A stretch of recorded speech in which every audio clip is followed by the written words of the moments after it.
রব্বুল আলামিন তার বান্দাকে এত ভালোবাসেন, একজন সাহাবী কতগুলি পাখির বাচ্চা নিয়ে রাসূলের কাছে হাজির হয়েছেন। আল্লাহর নবী বলেন, এই পাখির বাচ্চাগুলি আনলা কেন? সাহাবী বলেন, হুজুর এই পাখির বাসাটা ভেঙে গিয়েছিল, বাচ্চাগুলি যখন ধরলাম ওর মা আমার মাথার উপরে ঠোকরাতে লাগলো, সে নিজের জীবনের মায়াকে উপেক্ষা করে বাচ্চাগুলিকে হেফাজত করার জন্য আমার উপরে ঝাঁপিয়ে পড়লো। আমি নিয়ে এসেছি এখানে, এই দেখুন ঘরের মধ্যে ঢুকেছে, এখানে ওই পাখিটা এসেছে। আমি রাসূলকে দেখাতে এলাম প্রাণী জগতে মায়ের সন্তানের প্রতি কত মায়া, সেটা দেখাতে এলাম। আল্লাহর নবী বলেন, ও সাহাবী, প্রাণী জগতে সন্তানের প্রতি মায়ের কতটুকু মহব্বত তুমি তাই আমাকে দেখাতে এসেছো। শোনো, এই প্রাণী জগতে সন্তানের প্রতি মায়ের যত মহব্বত, তার চাইতে লক্ষ কোটি গুণে বেশি মহব্বত বান্দার প্রতি আল্লাহ রব্বুল আলামিনের। মহব্বতকে, করুণাকে, রহমতকে, ভালোবাসাকে 100 ভাগ করা হয়েছে। 100 ভাগ করে 99 ভাগ আল্লাহ নিজের কাছে রেখেছেন, আর একটা ভাগ তামাম পৃথিবীর প্রাণী জগতে আল্লাহ ছড়াই দিয়েছেন। একটা ভাগ দিয়েছেন সারা দুনিয়ায় প্রাণী জগৎ। সেই একটা ভাগে এই শত সহস্র কোটি প্রাণীর মধ্যে যেটুকুন আমরা পাইছি, এতটুকুন মহব্বতে সন্তানের জন্য কলিজায়, সন্তানের কোনো অকল্যাণ হলে কলিজায় পানি থাকে না, সন্তানের কোনো অসুবিধা হলে বা মা বাপের কষ্ট হলে বা কারো কোনো কষ্ট হলে আমরা এই ধরনের আমাদের অবস্থা সৃষ্টি হয়ে যায়। 1 ভাগ তামাম পৃথিবীর সমস্ত প্রাণী জগতে ছড়ায় দেওয়ার পর আমাদের অবস্থা যদি এই হয়, তাহলে 99 ভাগ রহমত যার কাছে, বান্দার প্রতি তার মহব্বত কতখানি।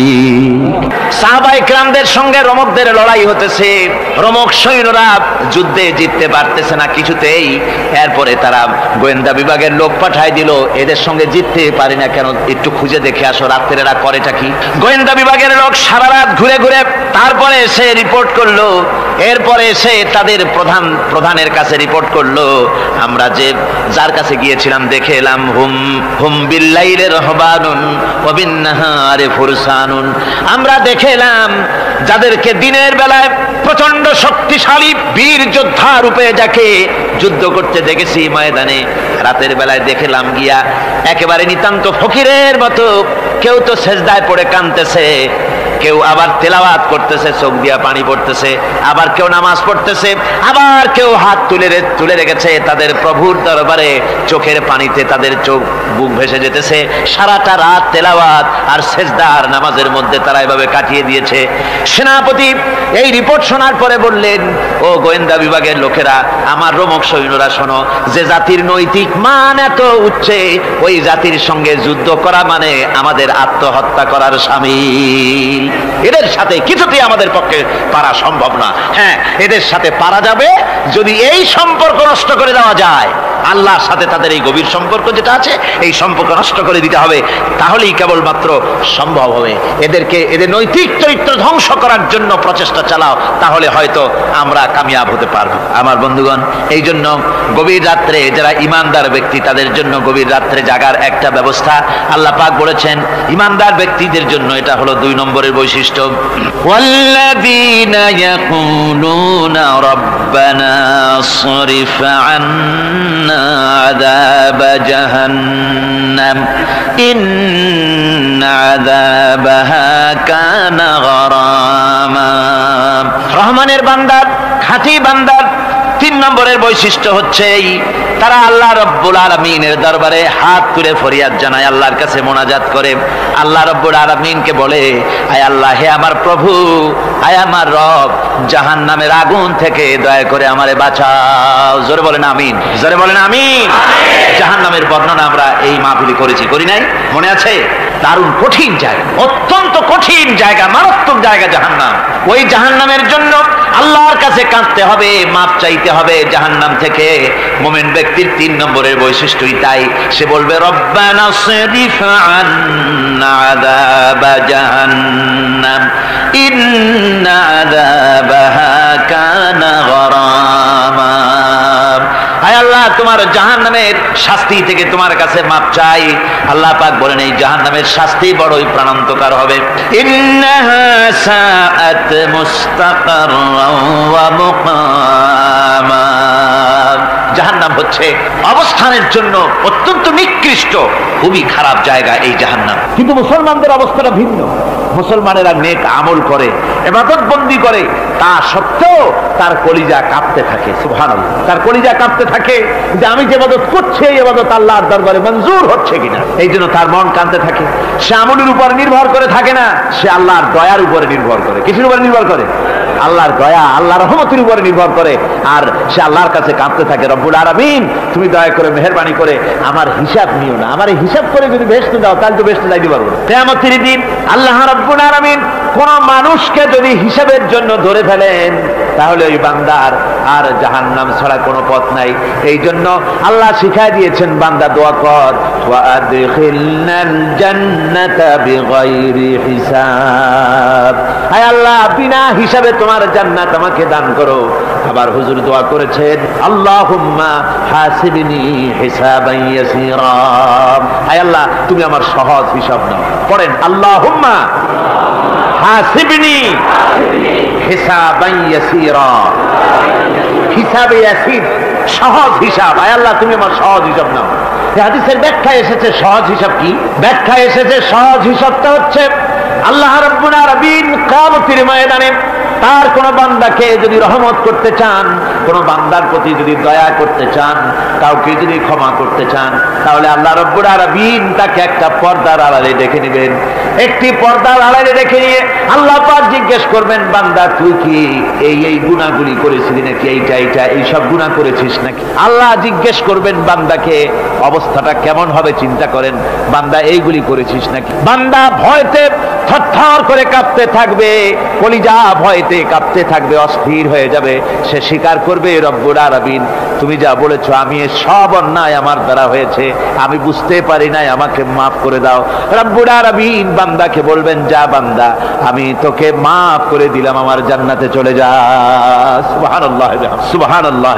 সুতরাং জাহান্নামের শাস্তি থেকে সব সময়ের জন্য আল্লাহর কাছে মাফ চাইতে হবে। ওয়াল্লাযীনা ইযা আনফাকু লাম ইউসরিফু ওয়া লাম ইয়াকতুরু ওয়া কানা বাইনা যালিকা কাওয়ামা। রহমানের প্রকৃত খাঁটি বান্দা তারা যারা নাকি যখন খরচ করে খরচের সময় বেহুদা খরচ করে না, আবার খরচের ভিতরে কার্পণ্যতাও তারা করে না। ওয়া কানা বাইনা যালিকা কাওয়ামা, এই দুইয়ের মাঝে তারা ভারসাম্য রক্ষা করে, মধ্যমনীতি অবলম্বন করে চলে। তার মানে হলো পয়সা আছে বলি এই পয়সা দিয়ে তারা মদ খায় না, জুয়া খেলে না, মিনা বাজার ইত্যাদি শয়তানি বদমাশি সিনেমা হল ইত্যাদি বানায়া পাপের বোঝা বাড়ায় না। তারা অতিরিক্ত কোনো খরচ করে না, আবার অর্থ পূজারী ব্যক্তির মতো কার্পণ্যতাও তারা করে না। দুইয়ের মাঝে তারা ভারসাম্য রক্ষা করে। এক শ্রেণীর লোক আছে মাল শুধু জমায়, খরচ টরচ করে না। কোরআন শরীফে বলা হয়েছে, আল্লাযী জামা মালান ওয়া আদ্দাদা, মাল জমা করে আর গুনতে থাকে, মাঝে মধ্যে আবার টেলিফোন করে, হ্যালো সোনালী ব্যাংকের ম্যানেজার সাহেব নাকি? বলে হ্যাঁ, দেখুন তো আমার আমলনামাটায় কত আছে এখন। হিসাব টিসাব করে আর তাড়াতাড়ি, এখন তো আর আমলনামা দেখতে সময় লাগে না, তাড়াতাড়ি দেখা যায়। আগে যেমন ব্যাংকে গিয়ে যদি জানতে কেউ চাইতো যে আমার ডেবিট কত, ক্রেডিট কত, ব্যালেন্স কত ইত্যাদি জানতে চাইলে তাকে একেবারে সেই লেজার খোলা লাগে, বিরাট বিরাট বই, বড় বড় কিতাব যা গরুর গাড়ি দিয়ে টানা লাগে, এত বিশাল বিশাল বই ছিল। এখন সেগুলি সংক্ষিপ্ত হয়ে একেবারে কম্পিউটারের মধ্যে ঢুকানো হয়েছে। কম্পিউটারের ভেতরে রয়েছে একটা ছোট্ট যন্ত্র যার নাম হলো মাইক্রোচিপস, একেবারে এতটুকু ছোট্ট মাইক্রোচিপ। এই মাইক্রোচিপসের ভেতরে হাজার হাজার ক্লায়েন্টসদের ডেবিট ক্রেডিট, তাদের ট্রানজেকশন, তাদের ব্যালেন্স সব কিছু রয়ে গেছে। আপনি যখনই জিজ্ঞেস করবেন সে বাটন একটা দাবালো আর সাথে সাথে স্ক্রিনে এসে গেল আপনার নাম কি, বাপের নাম কি, দাদার নাম কি, কত টাকা জমা করছিলেন, কোন কোন তারিখে উঠাইছেন, হাতে কত নিছেন কত, 14 গোষ্ঠীর ইতিহাস একটা চাপে চলে আসে। তো আমি মানুষকে এভাবে বলি যে এই বুদ্ধিটা যিনি দিলেন, লোকেরা বলে তো কয় যে কিয়ামতের দিন আল্লাহ নাকি আমলনামা দিবে মানুষের সামনে হাজির করিয়া, ইমানদারের সামনের থেকে ডান হাতে, বেঈমানের পিছন থেকে কোন হাতে, বাঁ হাতে। এখন ওই আমলনামা সারা জীবনে যত কথা বলছি, যত কাজ করছি সব তাতে লেখা থাকবে। তাহলে সেটা তো একটা বিশাল একটা বই হবে, তো আমরা হাতে করে ধরবই বা কেমনে, আর ওটা হবেই বা কেমনে, আর ওটা পড়বই বা কেমনে। এখন তো বুঝতে সহজ হয়েছে কেমনে পড়বেন। মানুষের মাথায় যদি এই বুদ্ধি আসে, একটা ছোট্ট মাইক্রোচিপসের ভেতরে যদি হাজার হাজার ক্লায়েন্টসদের কোটি কোটি শত শত সহস্র কোটি একটা মাইক্রোচিপসের ভিতরে ঢুকানো যায়, তাহলে এই বুদ্ধি যিনি দিলেন তিনি বুঝি এর চাইতেও ছোট্ট বইয়ের মধ্যে আপনার আমলনামা উঠে দিতে পারবেন নাকি? যারা বলেন পারবে কিনা?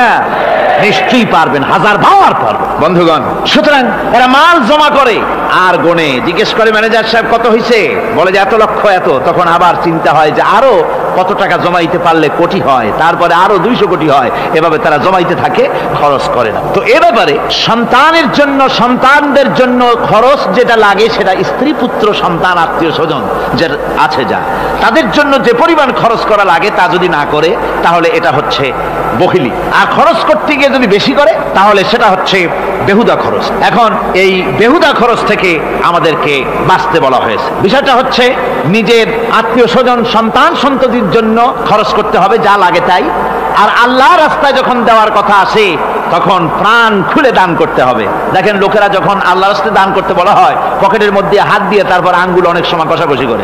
একজনে জিজ্ঞেস করলাম, মিয়া পয়সা দিবাতে এত পকেটে হাত রাখিয়া বাইরে করো না মোটে? কয়ে যে ঘষে দেখতেছি শিখি না 10 পাই। তাহলে এইভাবে আল্লাহর রাস্তায় দেওয়ার সময় এই যে কার্পণ্যতা, এই কার্পণ্যতা মানুষকে তাকে শেষ করে দেয়, তার ঈমানকে নষ্ট করে দেয়। আর পয়সা আছে বলে বেশি খরচ করতে হবে, যেমন বিবাহে লোকেরা খরচ করে আমাদের দেশে। কোরবানি করতে গিয়ে খরচ করে। হ্যাঁ, কোরবানি করবেন আপনি, ভালো একটা কোরবানি করবেন, আপনার পয়সা যেমন আছেন তেমন। কিন্তু 50,000 টাকা দাম দিয়ে একটা গরু কিনা সেই গরুর গলায় মালা দিয়া এরপরে সারা শহরে প্রদর্শনী করতে হবে, এর কোনো যুক্তি নাই। আছে কোনো যুক্তি? যদি তা হয় তাহলে ওই গরু যিনি কেনেন তারও গলায় মালায় দিয়া দুজনে একসাথেই ঘুরানো দরকার, বুঝলেন? আমার বন্ধুগণ, আপনি কোরবানি করবেন, কোরবানি আপনার 10,000 টাকায় হয়ে যেতে পারে, 15,000 টাকায় হয়ে যেতে পারে। বাকি টাকাগুলি আল্লাহর রাস্তায় খয়রাত করে দেন। কত গরিব আত্মীয় আছে তাদের দিয়ে দেন। 50,000 টাকা দিয়ে বিরাট বাজারের সেরা গরু খরিদ করে কোরবানি দিচ্ছেন। অর্থটা কি? মানুষকে দেখাচ্ছেন আল্লাহর দরবারের গোশত যাবে না, চামড়া যাবে না, রক্ত যাবে না, যাবে আপনার নিয়ত। কি যাবে? নিয়ত। সুতরাং আল্লাহর রাস্তায় যখন খরচ করবেন সেই খরচ করার ব্যাপারে তখনও নিয়তটা দেখতে হবে। হালাল পথে খরচ করতে গেলেও নিয়তটা দেখতে হবে, এবং তখনও বেহুদা খরচ করা যাবে না। বিবাহে যেভাবে খরচ আজকাল করে মানুষেরা, হুজুর সাল্লাল্লাহু আলাইহি ওয়াসাল্লাম বলেছেন যে বিবাহে যত খরচ কম সেই বিবাহ তত বরকতপূর্ণ। আর আমরা মনে করি বিবাহে যত বেশি খরচ বাড়ানো যায় ততই এটা বেশি শানদার হবে। উল্টা চিন্তা করি। আল্লাহ রাব্বুল আলামিন এরপরে বলছেন, والذين لا يدعون مع الله إلها آخر ولا يقتلون النفس التي حرم الله إلا بالحق ولا يزنون ومن يفعل ذلك يلقى أثاما। আর রহমানের খাঁটি বান্দা যারা, তাদের 5 নম্বরের বৈশিষ্ট্য হচ্ছে যে তারা আল্লাহর সাথে, আল্লাহকে বাদ দিয়ে অন্য কাউকে ইলাহা বলে, মাবুদ বলে ডাকে না। এই ব্যাপারেও ব্যাখ্যা আমরা এই মাহফিলে দিয়েছি, মনে আছেন আপনাদের? আল্লাহ ছাড়া অন্য কাউকে ইলাহা বলে ডাকা যাবে না। ওয়ালা ইয়াকতুলুনা আন-নাফসাল্লাতী হারামাল্লাহু ইল্লা বিল হক। আর আল্লাহ যে সমস্ত প্রাণকে, আর ওই লোকেরা যারা নাকি আল্লাহ ছাড়া, ইমাম রহমানের বান্দা যারা, তারা একদিকে তো আল্লাহ ছাড়া অন্য কাউকে ডাকে না, মাবুদ বলে স্বীকার করে না, অন্যদিকে আল্লাহর হারাম করা প্রাণগুলিকে তারা ধ্বংস করে না। অর্থাৎ আল্লাহ যাদেরকে হত্যা করতে নিষেধ করেছেন, প্রাণীদেরকে হত্যা করতে, মানুষ হত্যা করতে নিষেধ করেছেন, আল্লাহর নিষেধ, আল্লাহ যেগুলি জায়েজ করেছেন সেগুলি বাদ দিয়ে হত্যা করা, এগুলি তারা করে না। ওয়ালা ইয়াজনুন, আর তারা জেনা ব্যভিচারেও লিপ্ত হয় না। এটা হচ্ছে যে এই সমস্ত লোকগুলি তারা গুনাহ থেকে মুক্ত থাকতে চেষ্টা করে। তারা আল্লাহ ছাড়া আর কাউকে রব বলে ডাকে না, ইলাহ বলে ডাকে না, মাবুদ বলে ডাকে না। হযরত ইবনে মাসউদ রাদিয়াল্লাহু তাআলা আনহু বলেছেন, তিনি রাসূল পাক সাল্লাল্লাহু আলাইহি ওয়াসাল্লামের কাছে জিজ্ঞেস করেছিলেন, হে রাসূল, সবচেয়ে বড় গুনাহ কি? হুজুর বলেছেন সবচেয়ে বড় গুনাহ 3টা। সবচেয়ে বড় গুনাহটা কয়টা? রাসূল পাক সাল্লাল্লাহু আলাইহি ওয়াসাল্লাম বলেছেন সবচেয়ে বড় গুনাহ হচ্ছে 3টি। একটি হচ্ছে, তুমি যদি কাউকে আল্লাহর সমতুল্য প্রতিদ্বন্দ্বী বানিয়ে যদি তার কাছে কিছু চাও, তাহলে এটা সবচেয়ে বড় গুনাহ। সন্তান দিতে পারেন আল্লাহ, তোমাকে রোগমুক্ত করতে পারেন আল্লাহ, আল্লাহ যা করতে পারেন এই সব বিষয়গুলি যদি মানুষের কাছে চাও, তাহলে তুমি আল্লাহর জায়গায় তাকে বসালে, এটা সবচেয়ে বড় গুনাহ। আর 2 নম্বরের গুনাহ হচ্ছে, নিজের সন্তান তোমার খাবার খাবে, তোমার খাবারে সন্তান ভাগ বসাবে, এই ভয়তে সন্তানকে হত্যা করা, এটাও বিরাট পাপ। আর 3 নম্বরে হচ্ছে প্রতিবেশীর স্ত্রীর সঙ্গে জেনা করা, এটা হলো আরেকটি। মোট 3টি গুনাহ বলেছেন রাসূলুল্লাহ, সবচাইতে মারাত্মক গুনাহ। তার মধ্যে এই গুনাহগুলি তো আমাদের সমাজে চালু আছে। একদিকে সমাজের ভেতরে রয়েছে আল্লাহ ছাড়া মানুষের কাছে, মাজারের কাছে গিয়া, কবরের কাছে গিয়া, কবরওয়ালার কাছে চাওয়ার এই রেওয়াজ চালু আছে। এই রেওয়াজ কি চট্টগ্রামে কমেছে না বেড়েছে? কমেছে। জোরে কোন আলহামদুলিল্লাহ। কমে গিয়েছে, আগের তুলনায় বহুত কমেছে। যারা এই মাজারকে নিয়ে ব্যবসা করে তারা অনেকে বলেছেন যে আমাদের ইনকাম আগে যা ছিল তার থেকে 4 আনায় নেমে গিয়েছে, 12 আনাই শেষ। জোরে কোন আলহামদুলিল্লাহ। জোরে বলেন আলহামদুলিল্লাহ। এই মাজার পূজা থেকে বাঁচতে হবে। 2 নম্বরে রয়েছে, সমাজের ভিতরে চালু আছে এই যে সন্তান হত্যা করা, এই হত্যা করার এক রেওয়াজ চালু আছে। এরপরে রয়েছে এমনি মানুষকে হত্যা করা। কলেজ ইউনিভার্সিটিতে যেভাবে মানুষ হত্যা করা হচ্ছে, এরা জানে না নিজের আদর্শকে প্রতিষ্ঠার জন্য আন্দাজ এবং অনুমানের উপরে ভিত্তি করে জেদ করে মানুষকে হত্যা করছে। কি বলেন, করে না? আল্লাহ রাব্বুল আলামিন বলেন, ওয়ামান ইয়াকুতুল মুমিনা মুতাআম্মিদান ফাজাযাউহু জাহান্নাম খালিদিনা ফিহা আবাদান। আল্লাহ রাব্বুল আলামিন বলেন, মুমিন বান্দা কি কেউ যদি ইচ্ছে করে কাউকে হত্যা করে তাহলে তার জায়গা হবে জাহান্নাম, তার আর কোনো শাস্তি নাই, একমাত্র জাহান্নামই হবে তার শাস্তি, চিরকাল জাহান্নামের ভিতরে থাকতে হবে। জোরে বলেন নাউজুবিল্লাহ। আজকে কলেজের মধ্যে, ইউনিভার্সিটিতে অনবরত আমরা হত্যাকাণ্ডের খবর শুনতে পাচ্ছি, সমানে হত্যা হচ্ছে। এই যে সন্ত্রাস এবং হত্যা যা হচ্ছে কলেজ ইউনিভার্সিটিতে, আপনারা আমাকে বলেন অনুরূপ হারে মাদ্রাসায় এই ধরনের সন্ত্রাস হচ্ছে? এত আস্তে জবাব দিলেন তাহলে বোধহয় হচ্ছে দেশে। মাদ্রাসায় সন্ত্রাসের কারণে কোন টাইটেল মাদ্রাসা, ফাজেল মাদ্রাসা সন্ত্রাসের কারণে বন্ধ হয়েছে এমন কোন নজির আপনারা পেয়েছেন? পান নাই। কেন পান? কলেজ বন্ধ হচ্ছে, ইউনিভার্সিটি বন্ধ হচ্ছে সন্ত্রাসের কারণে, মাদ্রাসা বন্ধ হয় না কেন? তার কারণ হচ্ছে কলেজ ইউনিভার্সিটিতে কোরআন পড়ানো হয় না, হাদিস পড়ানো হয় না, তাই তারা হত্যা করলে কি পাপ হয় তাও জানে না। হত্যা পাপ, হত্যার পাপ তো দূরের কথা, মানুষ কোরআন শুনতে আসে, কোরআন শুনতে আসাটাও তাদের বরদাস্ত হয় না। আমি জানতে পারলাম, এ মাহফিল আসার সময় জানতে পেরেছি, চট্টগ্রাম বিশ্ববিদ্যালয়ের কাছে থেকে শ্রোতৃমণ্ডলী মাহফিলের শ্রোতারা বাসে যখন আসতেছিল, সেখানকার কিছু সংখ্যক ছেলেরা ইট পাটকেল মেরেছে বাসের উপরে, বহুত লোক সেখানে আহত তারা করেছে। নাউজুবিল্লাহি মিন যালিক। কি শিক্ষা দেওয়া হচ্ছে সেখানে? কিন্তু মাদ্রাসায় তো হচ্ছে না। কেন হয় না? তার কারণ হচ্ছে মাদ্রাসাগুলিতে কোরআনে কারীম পড়ানো হয়, রাসূলুল্লাহর হাদিস পড়ানো হয়, সেখানে জানানো হয়, এই কথাগুলি পড়ানো হয়। যদি কেউ কাউকে হত্যা করে জাহান্নাম ছাড়া কোনো জায়গা থাকবে না, চিরকাল জাহান্নামে থাকতে হবে, এই ভয়তে ওরা হত্যার ভিতরে যায় না। এই জীবন জীবন নয়, পরকাল আছে, কিয়ামতের দিন আল্লাহর দরবারে দাঁড়ায়া জীবনের সবকিছুর হিসাব দিতে হবে। এই জন্য তারা এসব জানে বলে, এসব তাদের রক্তে মাংসের ভিতরে ঢুকানো আছে বলে তারা চুরি ডাকাতি জেনা ব্যভিচার হত্যার দিকে তত যায় না যত এরা যায়। ঠিক কিনা বলে? কলেজ ইউনিভার্সিটিতে আজকে কোরআন শরীফ পড়ানো হয় না। মাদ্রাসা এবং মসজিদে, মাদ্রাসাগুলিতে যে কারণে সন্ত্রাস হয় না, ওই কারণটা যদি কলেজ ইউনিভার্সিটিতে ঢুকানো যায় তাহলে সন্ত্রাস বন্ধ হতে পারে। ঠিক কিনা কথা? আমার ভাইরা, আজ বাংলাদেশে যে কয়টা ইউনিভার্সিটি আর যতগুলি কলেজ আছে, এদেশের সাধারণ মানুষের রক্তার্জিত পয়সা দিয়েই এই কলেজ ইউনিভার্সিটি চালানো হয়, কিন্তু সেখানে কোরআন শরীফের তাফসীর পড়ানো হয় না, হাদিস শরীফ পড়ানো হয় না, হয় সব পড়ানো হয়, কিন্তু কোরআনে কারীমের তাফসীর পড়ানো হয় না, হাদিস শরীফ পড়ানো হয় না। যদি ওই কলেজ ইউনিভার্সিটির ছাত্রগুলিকে কোরআন শরীফ পড়ানো হতো, কোরআনের তাফসীর পড়ানো হতো, কলেজ ইউনিভার্সিটিতে হাদিস শরীফ যদি পড়ানো হতো, ইসলামের অর্থনীতি সমাজনীতি যদি পড়ানো হতো, তাহলে কলেজ আর ইউনিভার্সিটি গোটা জাতিকে মাস্তান আর গুন্ডা উপহার দিত না, খালিদ বিন ওলীদের মতো মুজাহিদ উপহার দিত। জোরে বলেন সুবহানাল্লাহ। আজকে গোটা জাতির চিন্তা চেতনা ধারণার বহির্ভূত সেখান থেকে সন্তান আমরা পাচ্ছি। আজকে সেখানে ছেলে পাঠাচ্ছে বাপ, ছাত্র ছেলে পাঠাচ্ছে, ছেলে লেখাপড়া করে সেখান থেকে ভালোভাবে পাশ করে আসবে, চাকরি বাকরি করবে, মা বাপের সুখের কারণ হবে। কিন্তু দেখা যায় কিছুদিন পর সেখান থেকে চলে আসে সন্তান লাশ হয়ে বাপের ঘরে ফিরে এলো। কি শিক্ষা হচ্ছে? এই শিক্ষা ব্যবস্থার আমূল পরিবর্তন হওয়া দরকার।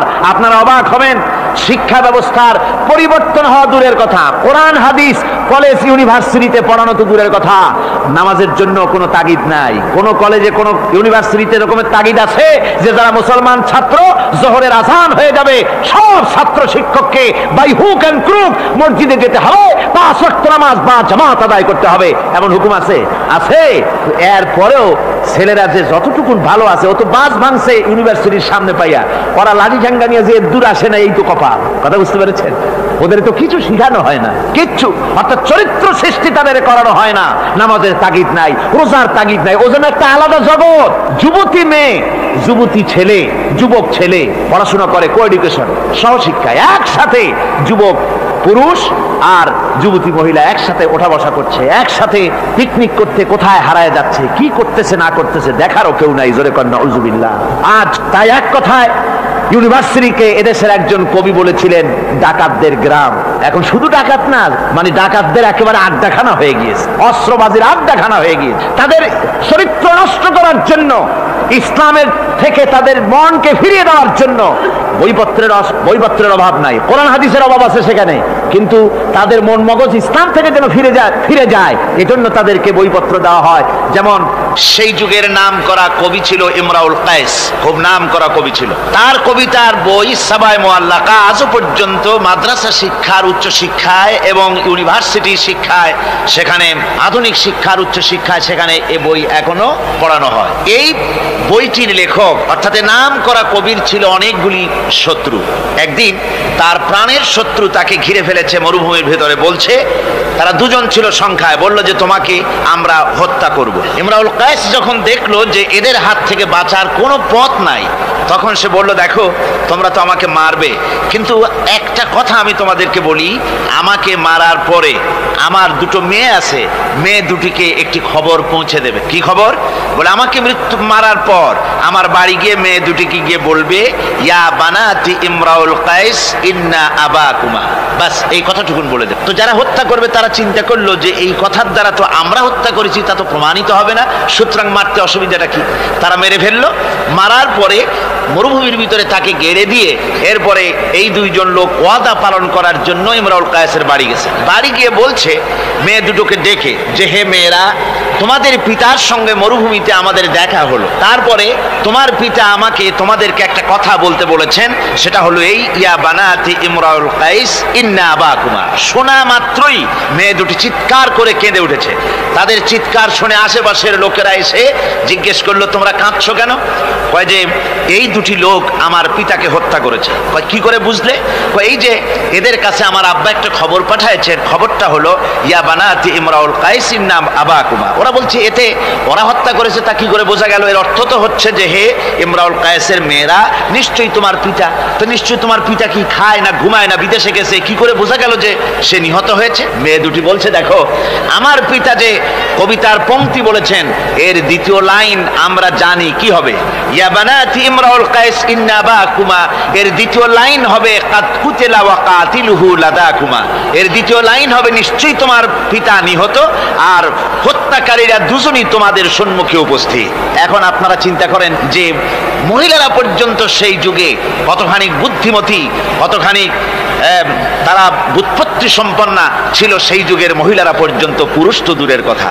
তো জ্ঞান বুদ্ধি সবই ছিল, সব থাকা সত্ত্বেও এই যে তারা চুরি করত, ডাকাতি করত, জিনা করত, ব্যভিচার করত একটি জিনিসের অভাবে। কয়টি জিনিসের অভাবে?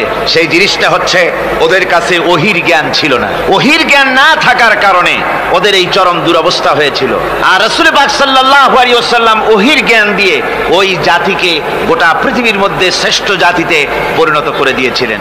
আজকে আমাদের দেশের শিক্ষা ব্যবস্থায় ওই ওহির জ্ঞান নাই, যার ফলে আমাদের দেশে ছেলেরা শিক্ষিত হয় কিন্তু সেই যুগের লোকেদের মতো হতে পারছে না, কলেজ এবং ইউনিভার্সিটি ওই ধরনের লোক তৈরি করতে পারছে না। আমার বন্ধুগণ, সে যুগের থেকে আমরা উন্নতি অনেক করেছি, উন্নতি বিশেষ বিশেষ ক্ষেত্রে এই করেছি। সে যুগের লোকেরা, তারা যারা চোর ছিল, চুরি করত, তারা লেখাপড়া জানতো না। আজকে যারা চুরি করে তারা তো কমসে কম ম্যাট্রিক পাস। সে যুগে যারা ডাকাতি করত তারা লেখাপড়া জানতো না, আজকের যারা ডাকাত তারা কমসে কম বিএ পাস।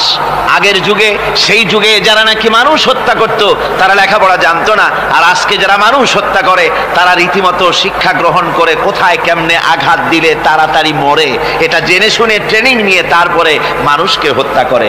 অগ্রগতি উন্নতি এতটুকু হয়েছে, কিন্তু মৌলিক মানবীয় গুণাবলী সৃষ্টি করার জন্য কোরআনের অবদানের কোনো বিকল্প নাই। জোরে কোন সুবহানাল্লাহ। আমি গত 4 দিন আপনাদের সামনে কোন সূরা আলোচনা করেছি? সূরা ফুরকান। আমি সূরাটিকে শেষ করতে পারবো না, মানে মাঝখান থেকে আলোচনা করতে পারবো না, যেহেতু সময় নেই, আজকেই তো শেষ হয়ে যাবে। সেই জন্য আমি বেছে নিয়েছি সূরা ফুরকানের শেষ রুকুটি আপনাদের সামনে আজকে আলোচনা করব, যেখানে আল্লাহ রাব্বুল আলামিনের খাঁটি বান্দা তৈরি করার পরিকল্পনা আল্লাহ দিয়েছেন। খাঁটি বান্দা হওয়ার জন্য আল্লাহ পাক একটা ফর্মুলা বলেছেন, সেই ফর্মুলাটা আজকে আমরা এখানে আলোচনা করব। এই ফর্মুলা দিয়েই জনাবে মুহাম্মদ রাসূলুল্লাহ সাল্লাল্লাহু আলাইহি ওয়াসাল্লাম একটি সুন্দর সমাজ সৃষ্টি করেছিলেন, একটি আর্থসামাজিক সুন্দর সমাজ বিনির্মাণে যে ধরনের লোক তৈরি করা দরকার ছিল, এই কোরআনে কারীমের মাধ্যমেই রাসূল পাক সে ধরনের লোক তৈরি করেছিলেন। আসুন শয়তানের ওয়াসওয়াসা থেকে পানাহ চেয়ে নিয়ে আমরা কথা শুরু করি। আউযু বিল্লাহি মিনাশ শাইতানির রাজীম।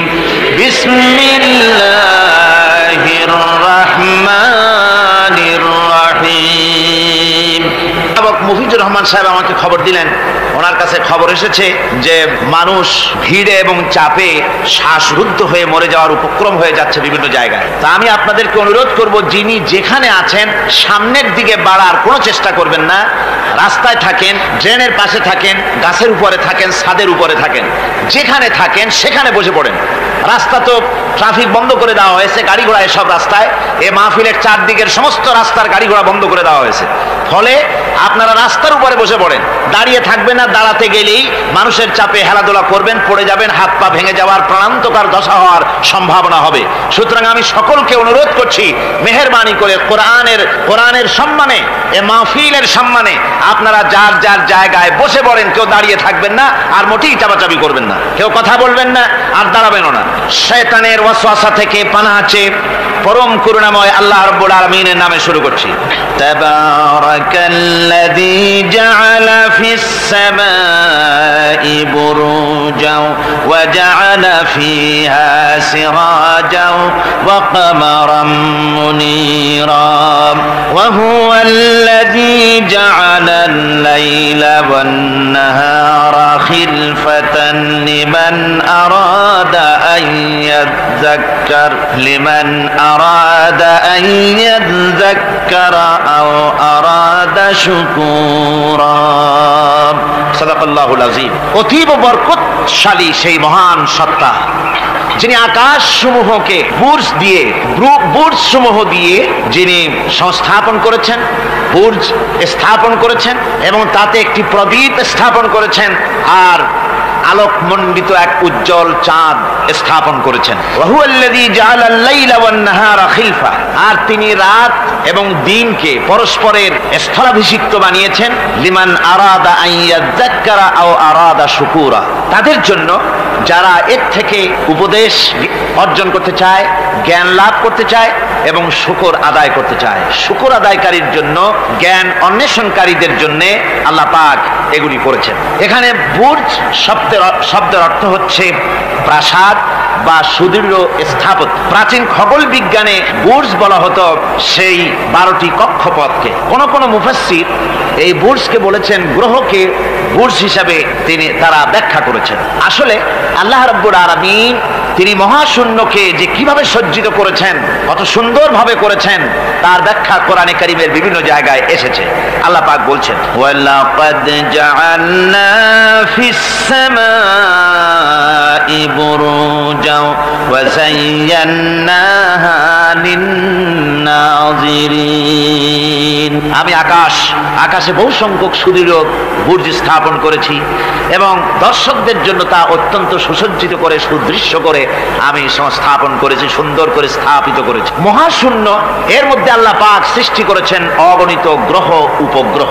কত গ্রহ আছে, কত উপগ্রহ আছে, বিজ্ঞানীদের কাছে আজও পর্যন্ত তার কোনো হিসাব মেলেনি। মহাশূন্যে আল্লাহ পাক, মহাশূন্যের মহাবিস্ময়। বর্তমান বিজ্ঞান ক্রমান্বয়ে আশ্চর্য হয়ে যাচ্ছে তাদের নতুন নতুন আবিষ্কারের মাধ্যমে, চিন্তা ভাবনার মাধ্যমে, যে মহাশূন্য আল্লাহ পাক মহাস্রষ্টা কি করে রেখেছেন একটি বিশাল এক বিস্ময়ের কারখানা। সেখানে রয়েছে মিল্কি ওয়ে, যাকে বলা হয় ছায়াপথ। বিজ্ঞানীরা বলেছেন প্রায় 20,000 কোটি তারকা রয়েছে এই মিল্কি ওয়ের ভেতরে, ছায়াপথের ভেতরে। আবার কেউ কেউ বলেছেন যে সেই তারকার সংখ্যা বলা সম্ভব হবে না। সমুদ্র সৈকতের বালুকণা গণা তবুও সম্ভব, কিন্তু আকাশের তারকারাজি গণা সম্ভব নয়। এখন আল্লাহ পাক সেই মহাশূন্যের ভেতরে সৃষ্টি করে রেখেছেন এই ছায়াপথ, ছায়াপথের ভিতরে আছে যে তারকাগুলি। বিজ্ঞানীরা বলেছেন যে এই তারকাগুলি এত বিরাট বিরাট তারকা আছে।